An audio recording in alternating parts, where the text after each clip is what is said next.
Сайн Улаанбаатар нэвтрүүлгийн эрүүл мэндийн буланг үзэж сонирхож байгаа та бүхэндээ энэ өглөөний мэндийг хүргье. За миний би Монгол Ондоо аймгийн гэмтэл үений мэслийн Эрдэнэлэр байна. Өнөөдөр та бүхэндээ өвдөгний эмгэгийн талаар, өвдөгний мэслийн талаар тодорхой ойлголтуудыг өгье гэж бодсон юм аа. За сүүлийн үед бол Монголд өвдөгний үений өрөвсөл бол нас хамаарахгүйгээр маш илбэг тохиолдож байгаа. За насны ангиллаар нь авч үзэх юм бол дунд иргэм насны олон залуучууд бол ихэвчлэн спортын гэмтэлтэй холбоотойгоор өвдөгний үений холбоосын гэмтэл болон жиргэвчийн асуудлууд, ясны өрөвслүүд маань илүү их тохиолдож байна. Энэ нь бол насны ангиллаар үзвэл 15-аас 40 орчим наснд бол ийм тохиолдол илүү тохиолдож байгаа.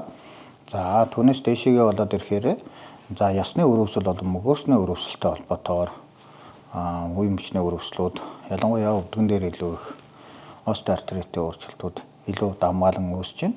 Үүнтэй холбогдвол манай эмнэлэг дээр төвлөрөн голчлон өвдөгний мэсэлтэй холбоотой, өвдөгний үений өвдөлттэй холбоотой хүмүүс үйлчлүүлж байгаа. Спортын гэмтэлтэй холбоотой бүх төрлийн жиргэвчний болон холбоосын гэмтлийг манай эмнэлэг дээр бол бүх төрлийн өвдөгний үений хагалгаануудыг бол хийж эмчилгээ, үйлчлэгээний асуудал дээр нь анхаарч ажиллаж байна.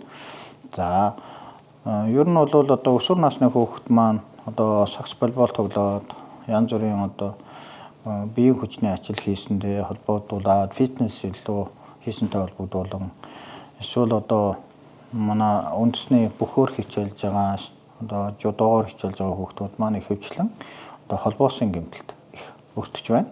За үүнтэй холбогдуулан бол өсвөр насны хүүхэд маань өсөлтийн зоон буураагүй байгаатай холбогдуулан холбоосын гэмтэл үүсчихээр насан туршийн өвдөгний үений өрөвсөл давмгаалах магадлал их өндөртэй байна. Тэгэхээр буруу эмчилгээ хийлгэх юм уу, буруу бариа засал хийсэнтэй холбогдуулаад цаашдын спортын карьераа алдах гэдэг юм уу.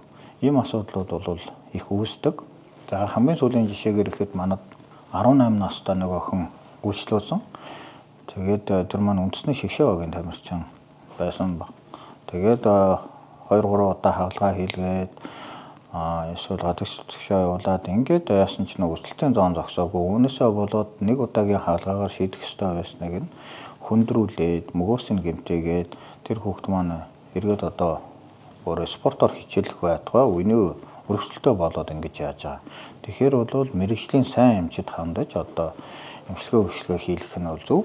За дунд иргэм насны болон настай хүмүүс маань бол өвдөгний үе сулах хагалгааг бол тогтмол хийгдэж байна. За өвдөгний үе сулах хагалгаа бол 1978 оноос анх протез дэлхийд дахинд үүсэнтэй холбогдуулаад бол хийгдэж байгаа. За үүнтэй холбогдуулан манай улсад бол сүүлийн 2000 оноос хойш бол өвдөгний үе сулах хагалгаанууд бол дэлгэрсэн. Гэсэн хэдий ч энэ өвдөгний үе сулах хагалгааны дараа иргэн солигдох хугацаа гэж байдаг. Энэ бол 15-аас 20 жил гэдэг ерөнхий ойлголтуудын хувьд бол сүүлийн үед 20-25 жил болж байгаа. Энэ бол тухайн протезын чанартай шууд холбоотой. Манай эмнэлэг дээр бол Америкийн Wright фирмийн буюу дэлхийд хамгийн анх гарсан 1978 онд гарсан судалгаанд хамгийн их судалгаанд хамрагдсан ийм протезыг хэрэглэж байгаа учраас та бүхэн өвдөгний үе сулуулахаар зорж байгаа бол эхний ээлжинд бол протезын чанар дээр маш анхаарах хэрэгтэй. Тэгэхгүй болохоор тэр удаан хугацаанд хэрэглэгдэх ёстой протезыг тавилж чадаагүйгээс болоод 5 жил болоод хэдэн жил болоод гэдгийг өөрөслөө үсээд эсвэл сулраад ингээд дахин солигдох ингээд хүндрэлтэй байдууд үүсдэг. Гэтэл нэг үнэн мөнгнөөсөө болоод илүү хямдыг бодох ч гэдэг юм уу янз бүрийн шалтгаантайгаас болоод энэ буруу сонголтууд хийх тохиолдлууд их гарч байгаа. Тэгэхээр бол ард иргэд бол илүү сайн өөрийнхөө эрүүл мэндийн төлөө бол чанартай сайн тусламж үйлчлэгээ эрэлхийлж тусламж үйлчлэгийг авах ёстой. Манай Монгол Ондоо аймаг бол Солонгос Монголын хамтарсан Солонгос профессоруудтай хамтаж өдөр тутмын үйл ажиллагаагаа явуулж байна. Тэгэхээр манай аймлагээр үйлчлүүлсэн хэн бүхэн чанартай тусламж үйлчлэгийг авахад бид бүхэн бас дэмжиж тусалж оролцож байна.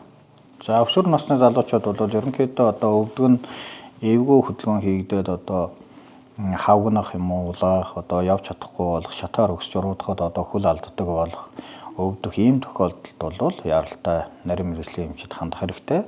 За дунд иргэм насны болон настай хүмүүс маань бол өвдөгний үеэр одоо шажигнаас доорох одоо нугалд суухад хүндрэлтэй болох ийм тохиолдлуудад бол бас эрдэнэтгийн зураг авахуулах юм уу одоо дараагийн шинжилгээ хийлгэж үзүүлэх ёстой байдаг.